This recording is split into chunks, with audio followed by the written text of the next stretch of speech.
So some of the pundits who have to fill time on these TV shows have said maybe the best thing for Skylar is if you and Mike basically limit your offense to a certain number of plays or percentage of your offense, just the things he does best. Don't use perhaps as much as you would with Tua. Do you agree with that philosophy, or do you think you need to go into the game with everything available for Skylar that you would use for Tua and make it available? Not just available, but use it. Well, I think every week that's your goal as a coach is you try and put your players in the best position possible to execute a game plan to be successful. So each week, the opponent, is going to give you certain areas that you want to attack. So our job each week is just to take what is the defense, how do they operate, how do we use our players to attack their defense and then put them in positions to be successful. So I think ultimately every week that's what we do, regardless of the quarterback. I think it's everyone, where tight ends are, where halfbacks are, where the receivers are. What are we doing with the O-line? I think every week that's our challenge to do that. No dumbing down if the offense is needed, just to use one of those cliches. It's not the best phrase, but yeah, I wouldn't say that's like a cliche that that we ever look at. We just look at each week. We're going to do what we need to do to be successful, put our players in a position to be successful, to execute what we want to do to attack the defense. Frank, in what areas would you say Skylar Thompson has improved since you first met him? Well, he dresses the same, so the tire hasn't changed. Haircut's similar. But overall, I think it's just kind of knowing yourself, knowing how you want to play. Really, when you get the opportunity to play as a rookie and then go through then last year and you get to observe. The biggest thing, I think in all life for all of us is when you get perspective. So when you go from playing and here, you get to see a lot and you get to have conversations and dialogues. So now you get to apply it again.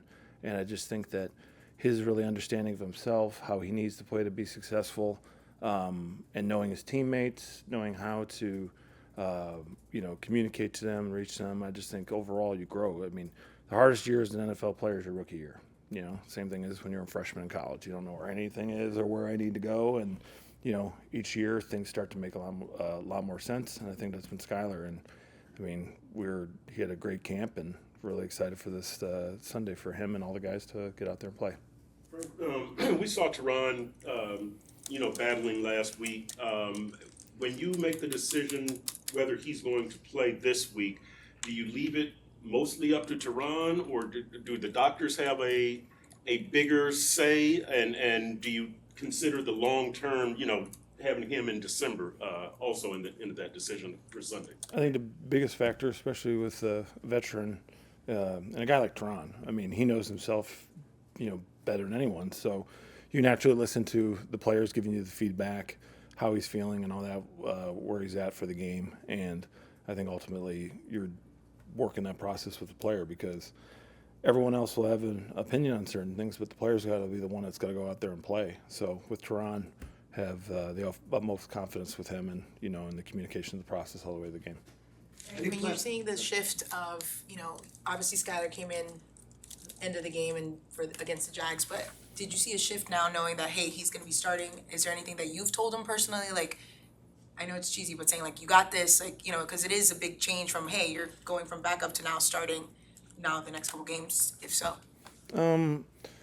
Yeah, it's what always happens is that, everyone's always giving those messagings and stuff like that. It's just, what are the things that, that you've learned from me in 15 years in the NFL that you can, help someone with. But ultimately, the biggest thing is you just got to, trust yourself and trust your process that's gotten you here. You can't all of a sudden, now that I'm in this position, I'm going to do this. It's that's why it's so important for everyone that's on the roster and coaching as well. Every day you treat it like it's the most important thing each moment. And then if you put that deliberate intent to each moment of what you do and everything, therefore, what changes when you change the environment around you? Because, if you're in the meeting with that intensity every day as you're the backup of you're playing the moment like you're the starter, now all of a sudden it changes, then you've been already taking the reps for it. So I think it's just biggest thing is trust your process and just knowing that it's not you versus Seahawks.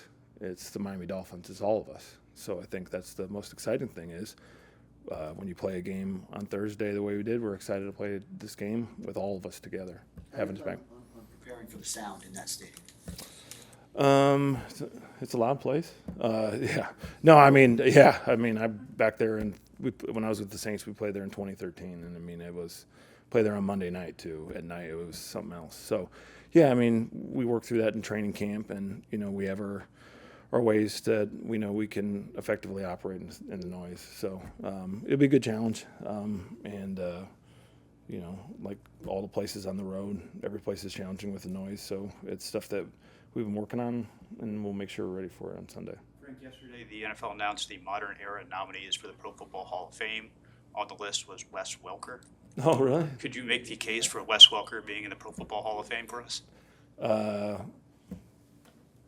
Yeah, I mean, tough, reliable. I mean, his career, man, it was really awesome to watch him, especially kind of take his role and really build upon, kind of setting the standard in many ways for slot receiver play for so long. I mean, you watch how he ran routes, and you're still teaching off that tape.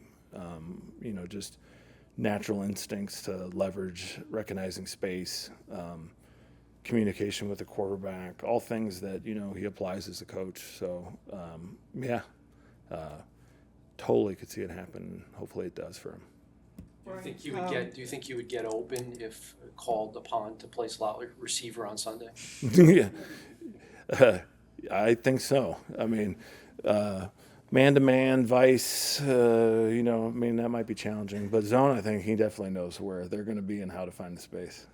Frank, Achane went into the game as questionable and wound up being sort of your workhorse back. Now, I know Raheem was out of the game, but what are you seeing out of Devon, and how much more do you see the team leaning on him as the season goes on in terms of him earning opportunities?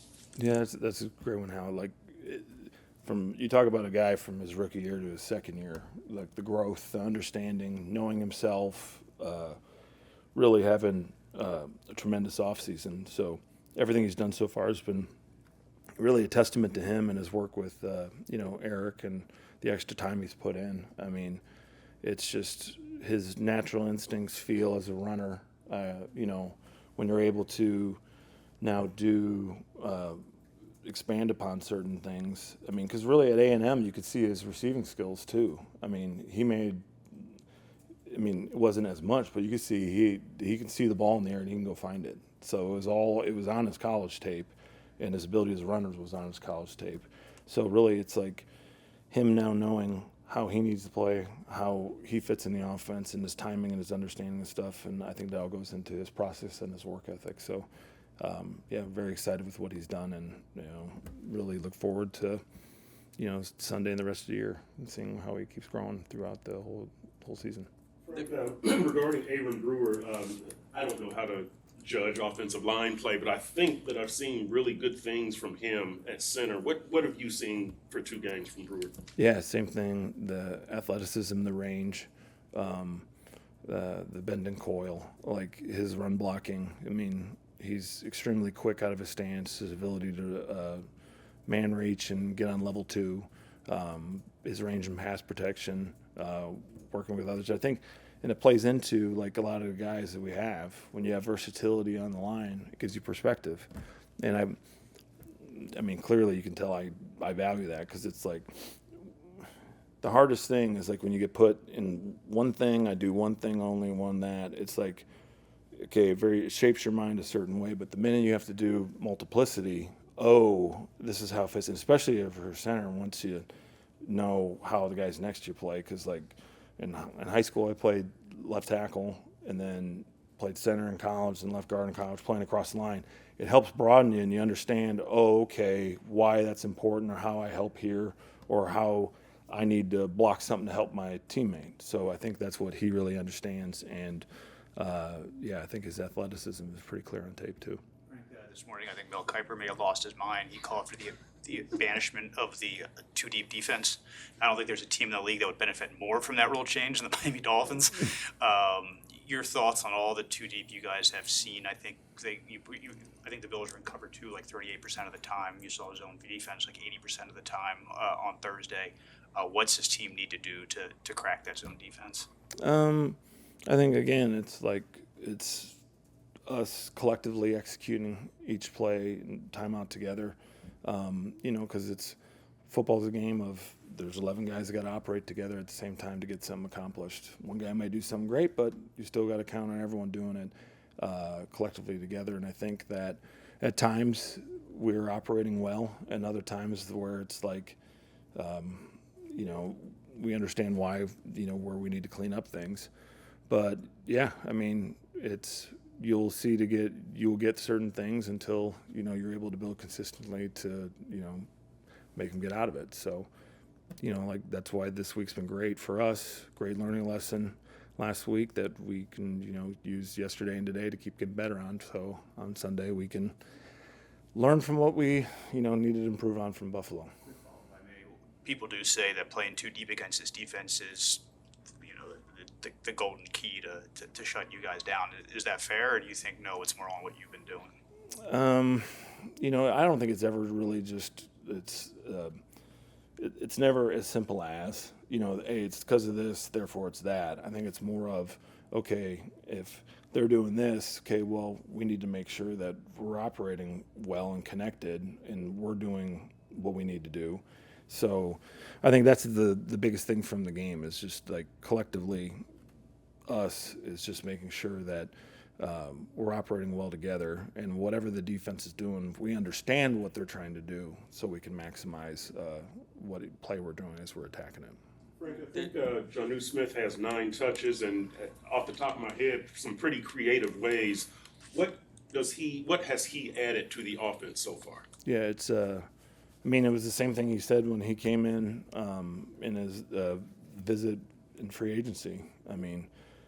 He understands his fit inside of the pieces we had, and how a complementary piece he can be with, obviously the rest of the skills. So using him in different areas to get the ball fast and we're down the field, and to use his run after the catch and his physicality. That's just the one thing with him when you watch his career is like you get the ball in his hands, he's violently going forward and fast. There's a popular adage that I've heard constantly from Dolphins fans that this offense is so good that anybody can run it. I personally don't agree with that. How do you feel about that assessment? Well, let's go find a youth football team and go to work on it and see if it happened. Because, I did the other spring, when coached my son's youth football team, and we scored 35 points. So nothing's ever as simple as. I think there's, I would love to see certain people try and do everything. Because for us to operate the way we need to do, it's a process to get to where we go. And it starts in spring. It goes all the way through training camp. And as guys come in and come out, it's a process to get everyone to connect on the same page. Because whatever offense you run, the biggest thing is the communication and the execution understanding of what you're trying to do and what you're trying to be. Good morning. How are we I doing? wanted to ask you about Chopper Robinson snaps. We saw a couple of pressures. How would you assess how he's done with his defensive snaps, both as a rusher and against the run? Yeah, I love how Chop's playing right now. I know from a number standpoint, maybe the production hasn't been there, but when you watch the tape, you realize just how close he is, right? And his production, again, all he can do is give energy and effort and try to execute his technique, and then ultimately, through the law of numbers, the production will come, and I believe that's going to happen wholeheartely. And as far as setting the edge on the run, how has he done with those opportunities? He's been great. He's been great. That's always a thing you worry about with young players, just because what we ask for from a technique standpoint is so much different than what they were asked to do in college. It happened with Muhammad Kamara, where he was spilling blocks where we don't wrong arm anything. We don't like to trade one for one. We're constantly trying to change the math on all levels of our defense. So there's some reteaching that needs to occur, but for Chop, that learning has happened very quickly. What do you think of Seattle's receiving trio? And is this a matchup where maybe you get Jalen Ramsey to shadow one of those guys, possibly a DK Metcalf? Yeah, possibly. I'm not going to sit up here and try to give these guys any advantages, but they obviously have very good receivers, right? Metcalf looks like he can come out and play outside backer for him too if he wants to, right? He's that big and that fast and that powerful. Then you talk about the Njigba kid, 11, and obviously he loves Lockett. So to me, they're very good complementary pieces to one another, and you could tell that Geno feels comfortable throwing the ball to all of them. Can you talk about your relationship with Mike McDonald and are these similar defenses? Scheme-wise, obviously personnel and what you, there's variation. Yeah. First off, I love Mike McDonald, right? The 2 years we spent together, we played really good defense. And just who he is from a leadership standpoint as a teammate every day, we're very similar in our philosophical approach. So was so happy for him when he got this opportunity, and to see them at 2-0 right now is not shocking to me, just because I know what his foundational principles and beliefs are. In terms of like who we are on defense, yeah, I think the roots are the same. Probably how we call games are different, obviously, just because you're going to see it. He's going to see it through his lens. I'm going to see it through mine. But how we believe the game needs to be played from a defensive perspective is the same. A snap count question. I think Jalen and Calais played 23 snaps last game, 51%. That's being monitored, obviously. And then David Long and Jordan Brooks, I think, have played every defensive snap. Has that pretty much gone according to plan? Well, on all of those guys. Yeah, the previous game was unique, right? Just in the way it played out. We'd go into every game if we thought we were going to play 40-something snaps and that resulted in a win. I'm signing up right now, right? But some of those guys, obviously, Calais being where he has at in his career, Jalen still kind of coming off an injury. We tried to be cognizant of that once the game was essentially out of hand. Some of those other guys like Dave and Jordan, I'm going to be honest, wanted no part of it. They were not coming out of the game, and ultimately that's why you love them. You love their competitive spirit. As long as there was a second on the clock, we were going to compete until the very end. So, and it was honestly the same conversation with Jalen and Calais. We were just a little bit more forceful. As far as using Calais when games are competitive, do you and Austin and him have an understanding of how often he's going to sit on the bench and rest? Does weather, in terms of heat and humidity, does that play part in it at all, or no? Are you playing into his old joints? Is that what you're trying to say? No. To me, that there's always a balance there. I had to operate under these same parameters kind of in Baltimore. You always want to make sure he's playing in the game where you can feel he can be most impactful. Sometimes there's a fine balance in that. Like, you also want to do that, yet not have him sit around too long, so he does start to get stiff. And that's any veteran player. So there's an art to it. It kind of just depends on how the flow of the game is going, like how many 2-minute drives and 3 third down plays, things of that nature. But the one thing you do know is if it's a critical situation, there's a high likelihood that Calais Campbell's going to be in the game. You called Calais the best leader you've seen Yeah. a few weeks back. How important is it to have a voice like him and other veterans in the locker room when it's time to bounce back from a game like Thursday? Oh, it's huge. It's huge because the one thing you know with the leaders that we have in this locker room is you won't let one loss turn into two, just off sheer emotional insecurity, right? Losses happen. It was a short week. You hate it. It's particularly to the opponent that we lost to, but it doesn't count any more than this one. And our job is to win the next game. So when you have those voices, particularly guys that have been through this, right? I remember when I was in Houston. I forget that maybe that was 2018. We started off 0-3. I don't know what your playoff chances are at that particular point, but we ran off 10 straight after that. Now the first two we won after that were in overtime. So we were very close to being 0-5. But the one thing I know is every team in this league is good. And because you lose a game, you shouldn't lose confidence by any means. The process is the same. Even if we won the game, the process is the same. We got to correct what we need to correct, keep chasing the best version of ourselves, and find a way to win the next one. What what when is- you go, when kind of, even with that answer, you know, you obviously have just 2 regular season games in, 1 win, 1 loss. Was that the message going into facing the Seahawks, you know, just keep being consistent, like, what exactly is the next attitude in that getting ready for week 3? Yeah, for me, it was just that, just staying true to who we are in our process and how we attack everything, how we attack meetings, how we attack practices. The truth of the matter is, like, when you play that Thursday game that soon, like, you haven't practiced a whole lot, particularly us with how we were coming off injuries and things like that, guys kind of in and out of the lineup. So I jokingly said to Poyer, I was like, you know, I think we're playing pretty good, but just imagine when we can practice. So obviously we get an opportunity to do that this week. We'll get 3 good ones underneath us, have a kind of mental sweat Saturday, and then see what we do out there on Sunday against the Seahawks. I know the Bills game was a long time ago, but I did just want to ask about one play, the 49-yard touchdown run. Oh man, yeah. Can you help us understand, we're always going to ask, to help us understand, it looked like one of the defensive tackles got triple teamed and the one linebacker went left when the running back went to his left. What should we know about that play? Yeah, so it's funny. So I this morning, right, and it wasn't in reference to that play, it was just in reference to the defensive play overall. I was talking to our guys about DoorDash, and I was like, how many of us have ordered DoorDash, right? And I was referencing a time with me and my wife where we ordered all these snacks for our kids, and as soon as the bag showed up at the front door, we knew, like, the order was wrong, right? And we were like, come on. And I'm like, we've all been there, right?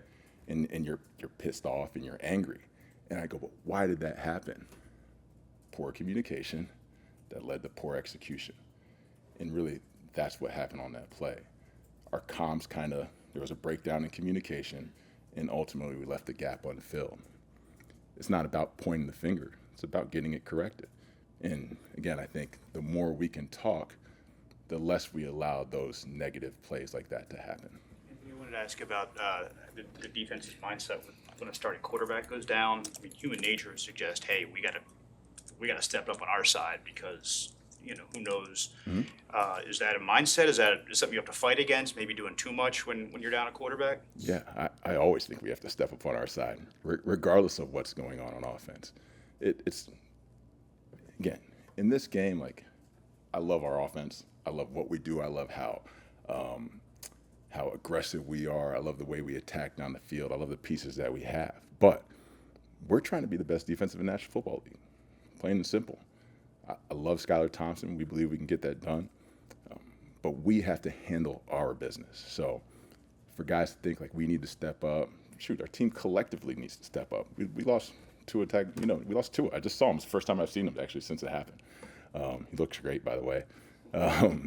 So collectively, our group needs to stand up. But I don't think we should put any more undue pressure on ourselves than we already do to go out there and play well. Coach, with the current landscape in the league, passing rates are down, touchdowns, passing yards, all that stuff. Too high structures are way up. I'm just curious to hear your perspective on the cycles that are what they are in the NFL and where we are right now with all of that being the case and the running game being more popular and passing numbers being way down. I love it, right?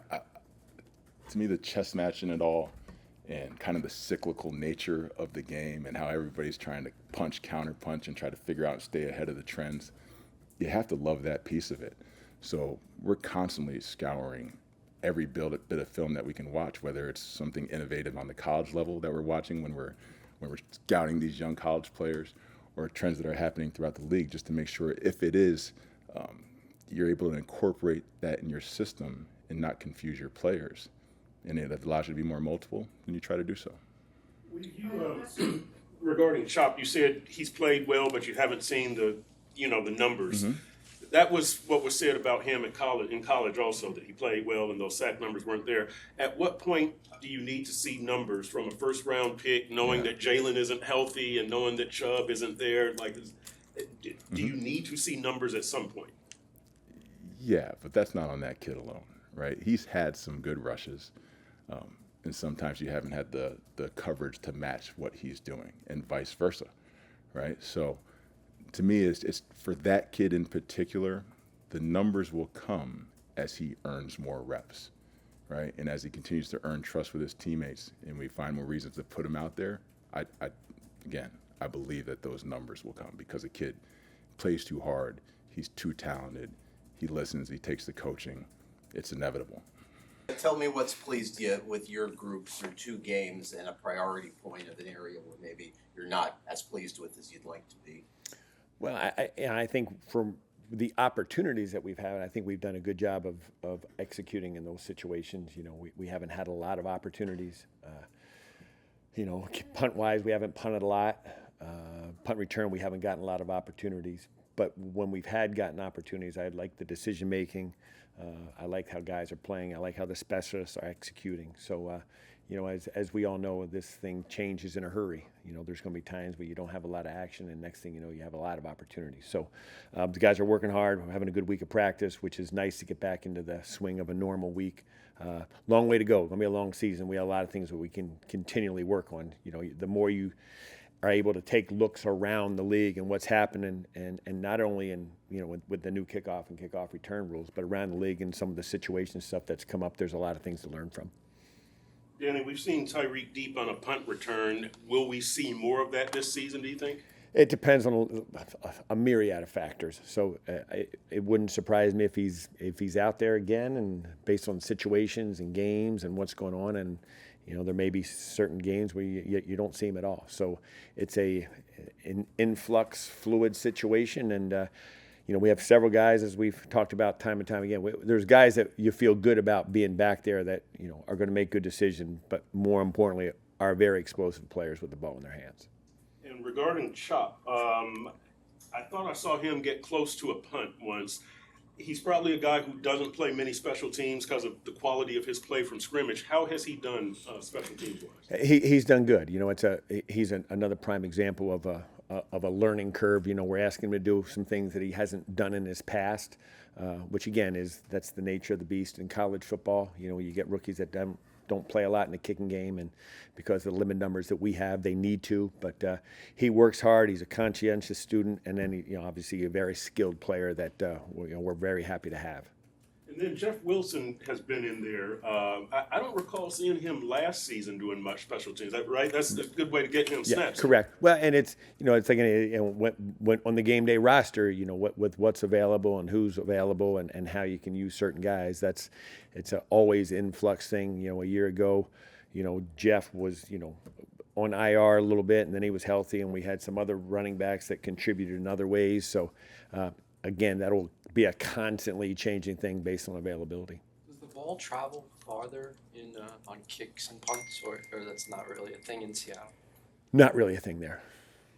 Hopefully the weather's not, you know, the rain's always an issue, and, you know, get them early in the year. The weather in terms of cold shouldn't be an issue either. Jason Sanders has done all the kickoffs, right? Jake Bailey hasn't done anything? In the regular season, correct.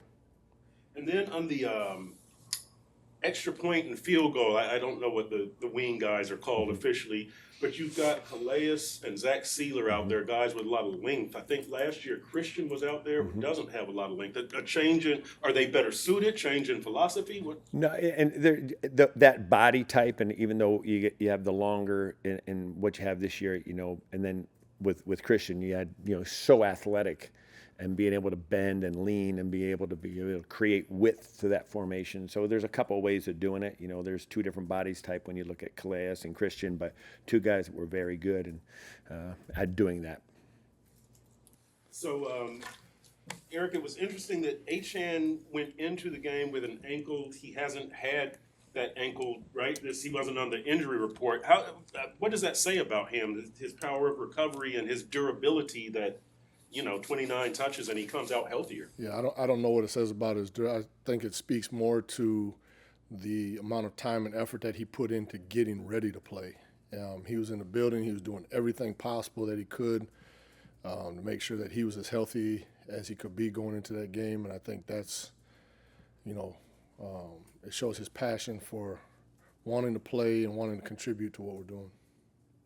It was the 29 touches. And his strength, obviously his lower body strength, is underrated sometimes by outside people, not by you guys.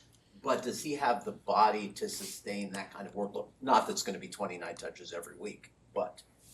I don't think anybody will know until we put him through that workload. You know, what I do know is that whatever we're giving him, he's taking on, and he wants to be an important part of what we're doing. I think he can be an important part of what we're doing, and he's never come to me and said that's too much or I want to do less or anything. I've never had that conversation with him. In fact, we keep kind of heaping more and more on him, and he keeps grabbing it and taking it and running with it. So how do you balance that with Raheem and in recognition of what Raheem did last year and what he can continue to do this year? How do you balance all of that? Well, I mean, I think what Raheem did last year speaks for itself and stands on its own. I mean, he had a great season last year, but every season is a new year. And what we're going to continue to do is put our team in the best position to be successful, however that is. And it's not, Raheem is going to be an important part of this. Jeff was an important part of it the first week when he came in against Jacksonville. I believe Jalen's going to be a part of this at some point in time. Alec Ingold's going to be a part of this, so as well as Devon. So I think everyone's going to contribute at some point in time. When, how much, to what degree, I don't know that. None of us have a crystal ball on that. What I try to do with those guys is make sure that they're all ready for whenever their number is called, that they can go in and perform at a high level. And I think that's the fairest thing to the team, and I think it's the fairest thing to do in the room, because that way you're not preparing one person and unpreparing some other guys. How much more is on the run game in a game where you start your backup quarterback? Do you guys feel that in your room? In my room, we'd run it 100 times if you let us. I mean, we feel like we got the guys to do it, and we want to touch the ball all the time. But it's whatever's needed. Every game is different. You go into every game, the situations are different. If you get ahead early, maybe you run it more. If you get behind, maybe you pass it more. How we talk about it in our room is whatever that contribution is, that's what we're going to do. We want to run it, though. We would love for Mike to call 60 runs in a game. I've been a part of games like that, and it's awesome when you're running it that much. But not every game is like that. So we go into games trying to be balanced, but you never know how it's going to play out. How did Jalen Wright do? Jalen did really well. Thought he did really well. It's too bad he got the one play called back. He had a good run on the run to the left there on the power where he went through there. We had a holding, I think. But I think what we're continuing to see from Jalen is his development. He's becoming more comfortable at this level of playing. There is an adaptation to the NFL, and he's fitting in well. He's getting it, and I continue to see him develop every day in the material, in the assignments, in the execution, and I think just he's going to get better and better. Off the top of my head, it seems like you guys have been fairly effective running inside between the tackles. What's your assessment, your two-game assessment of the inside runs? Well, I want us to be successful running all the different kinds of runs, inside and outside, gap schemes, zone schemes. I want us to be at a high execution level on all of them. I think we've run the ball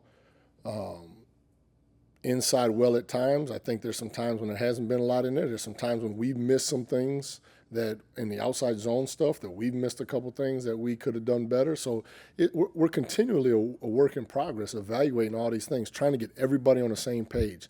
My guys on their tracks and aiming points and what they're doing, trying to fit with the line, tight end blocks, where the wide receivers are. So it's a compilation of everybody doing everything right for execution. I wanted to ask you, are teams starting to game plan for Alec Ingold in short yard situations? It seemed like, the Bills that last time kind of had a beat on him. Yeah, well, I mean, he was 2 for 2, I think, in the Jacksonville game, and we had the one conversion the other night, and then it didn't go good. But it's an area for us, short yardage.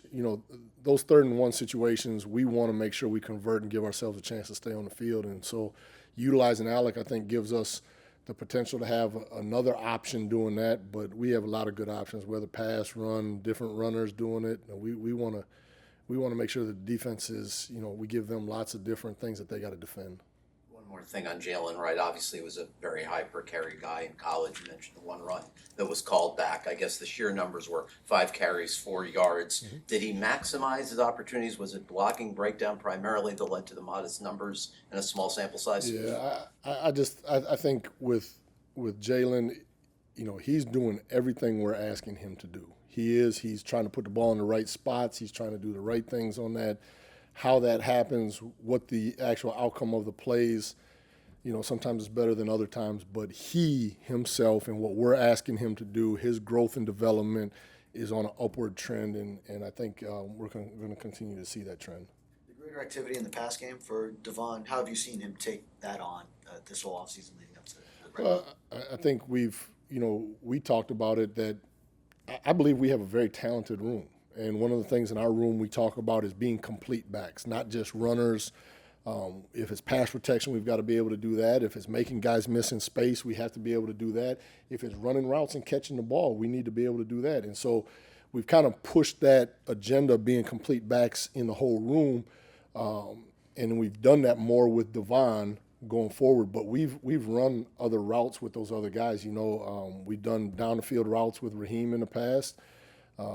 Alec has caught some routes that have been down the field, and different things that we've had. So all of those guys are a part of that. Devon has the ability to do some more, but I think a bunch of those guys do too. I think Jalen does. I think Jeff has done some things in the red zone for us that we've talked about, as well as Raheem. So again, the passing game stuff is just what we like each week as we go against an opponent. But all the backs, I think, are talented enough to be able to help us. I'm going to ask you about Kendall Fuller. He's off to a good start. Just thoughts on how he's played his first couple of games as a Dolphin. Yeah, Kendall's been a good addition for us. His understanding of just overall football and routes and how to see different concepts and how to give that knowledge to the young guys and understand what he's seeing, and he just keeps building on it and gets more comfortable in the scheme every day. It's been great to have him. Jalen Ramsey has been moving around. I'm not going to ask you the reasons why. What has been the result of that? Has it been better play from Jalen? Has he been more engaged? Have others been more active? What's been the offshoot of moving Jalen? I think it's more or less just Jalen's skill set. He has so many things to his game that can present problems for the offense and are advantages for us that we want to make sure that we take advantage of that. And using him in a multitude of ways just does nothing but help us and the complexity of the defense and just giving the same guy different jobs, different roles. I think for us that really is what that leads to. Is he now at the point where he can handle just going the whole game? You've been on a limited snap count, but you think he's progressed to that point?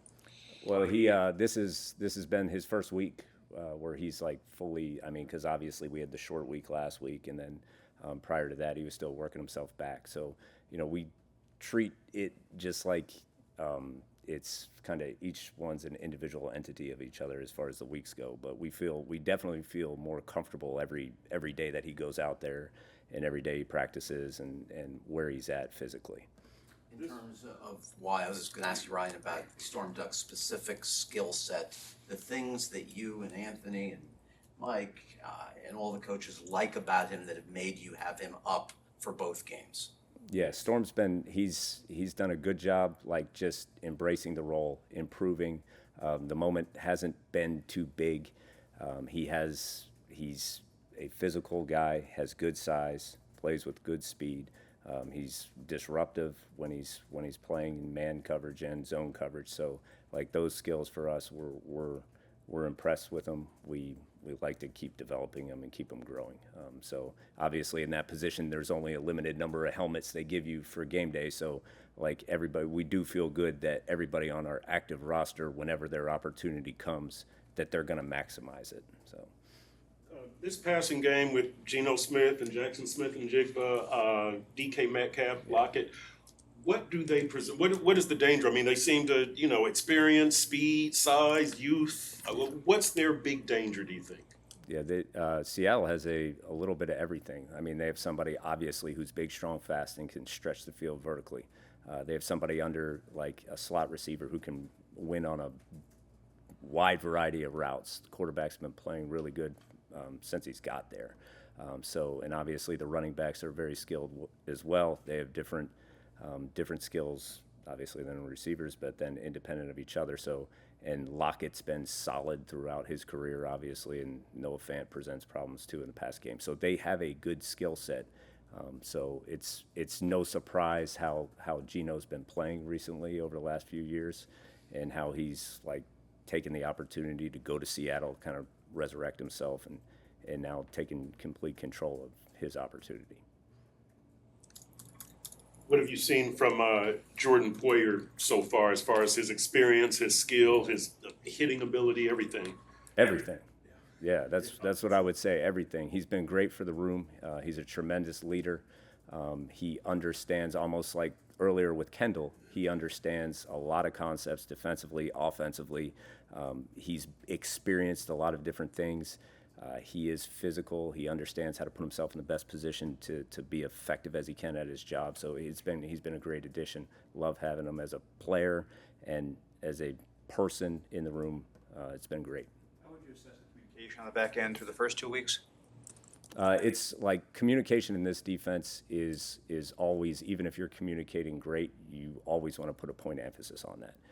Because of the multitude of things that we do, these guys in the back end have to take control of everything, so we're always looking to make sure that they are basically quarterbacking the back end. So my answer will always be like, there's something we can always like keep honing in on, whether it's a reminder by the personnel or the formation that the offense is giving us, or make sure that everybody up front or in the second level understands what we're all tied together. So I think it's been good, but we're always striving to get better and make sure that we own our communication. You've got a lot of leaders, obviously, in that group.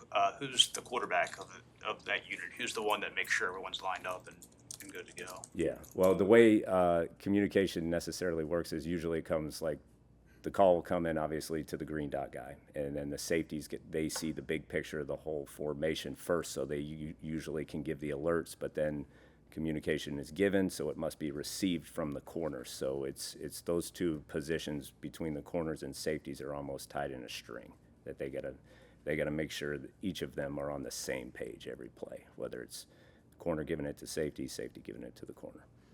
What can Ethan Bonner stand to improve on to get to the point where he's active on game day? Yeah, Ethan's been. We have great confidence in Ethan. I'm excited for him when his opportunity comes. Like I said earlier, it's not anything Ethan hasn't been doing well. It's just with the way the roster is constructed, you only have a certain number of helmets for the corners. So we're just looking forward to when he does get his opportunity, and it will come, that he's going to maximize it and make the best out of it. I know that you guys, just in going back and looking at the film, you guys used a 3-safety look at least once. One play, I think Marcus May has 7 snaps from scrimmage, something like that.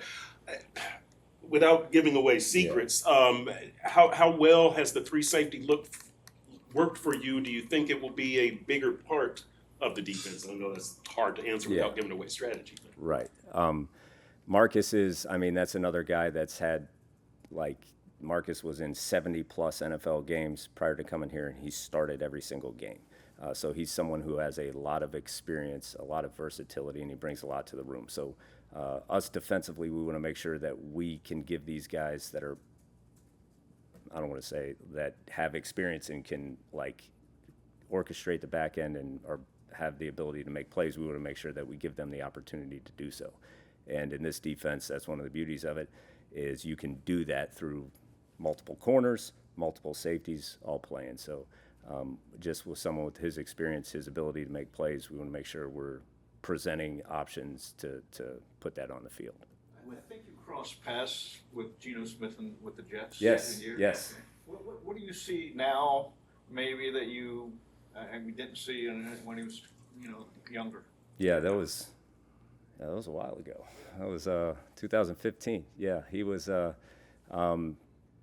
obviously younger then, but I will say it's been, from someone that was around him for that year, watching him now, it's been fun to follow him, how he's taken his career and left New York, or left the Jets, and then being able to just wait his time and then maximize this opportunity. He's always had a very good arm. He can always, he's always been able to make all the throws. He's athletic, can move when he needs to.